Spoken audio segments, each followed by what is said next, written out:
sia Emmanuel của tôi tua in ni te to ta che hong ni la china ta hi Nghen tong khom na hi na te to pa tu ni in simin pola in sima kapua uchu phate to pa tu lai ta in hilai muna a hi to ba chino kapu te in kon na piasa zi atateni to na le to pa tu ni na to pa o amate to khom a hi huipui a hi zongin khan pu a hi zongin na to pa tu ni amate na muna jesu khaji nang mai nong su lungnam na thu tang ko in kapayu lai ta in Emmanuel ko te to khom na hi na amate in kon sunga hong kilang sang ni ta in ba chino amate ikitang sabthiam ko nang mai nong pi chin nop na in amada sunga nye ta hen to pa chino abo sa huna to pa hena o chingim na lungzin na de thiam po tuni nang mai hong lai sa in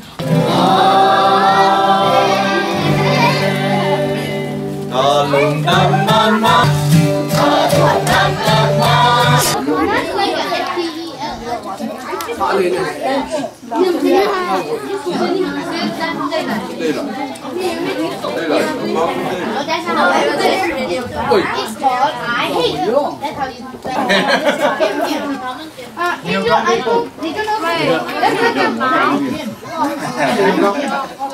đi cô viết bay sẵn sàng rồi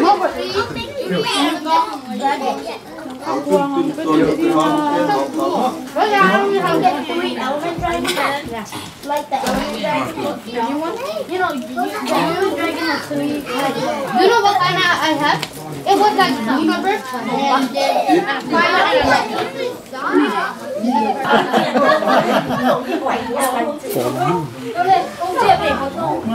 ít rồi.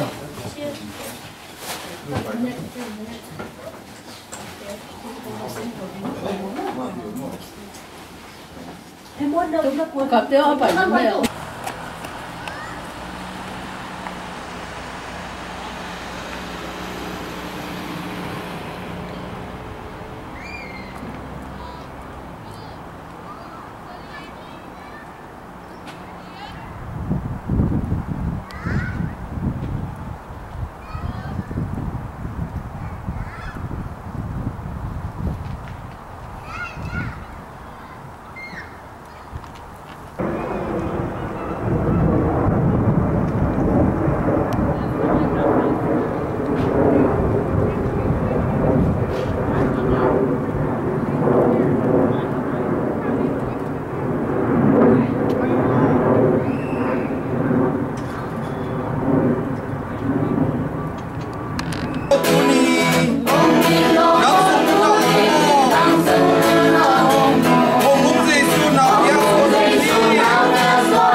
chưa đủ nó bằng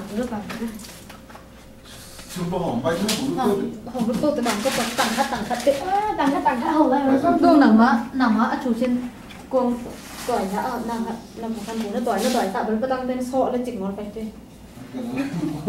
như là bóng rồi nhiều bóng này đi mình tặng thật tệ đẹp sẵn ngồi đi lại tặng son tôi tặng cua với ống này đẹp sẵn ngồi đi lại hết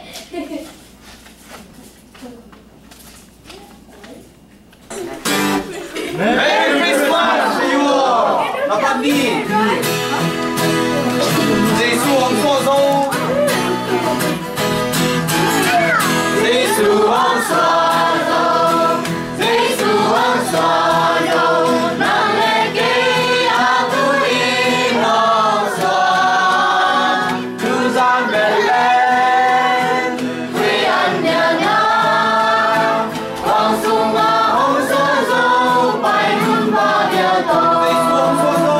Giêsu ông xô dâu.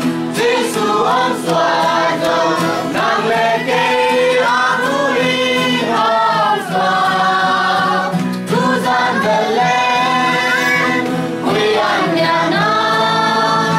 Quang sung a ông xô dâu. Bài hương ba địa tổ.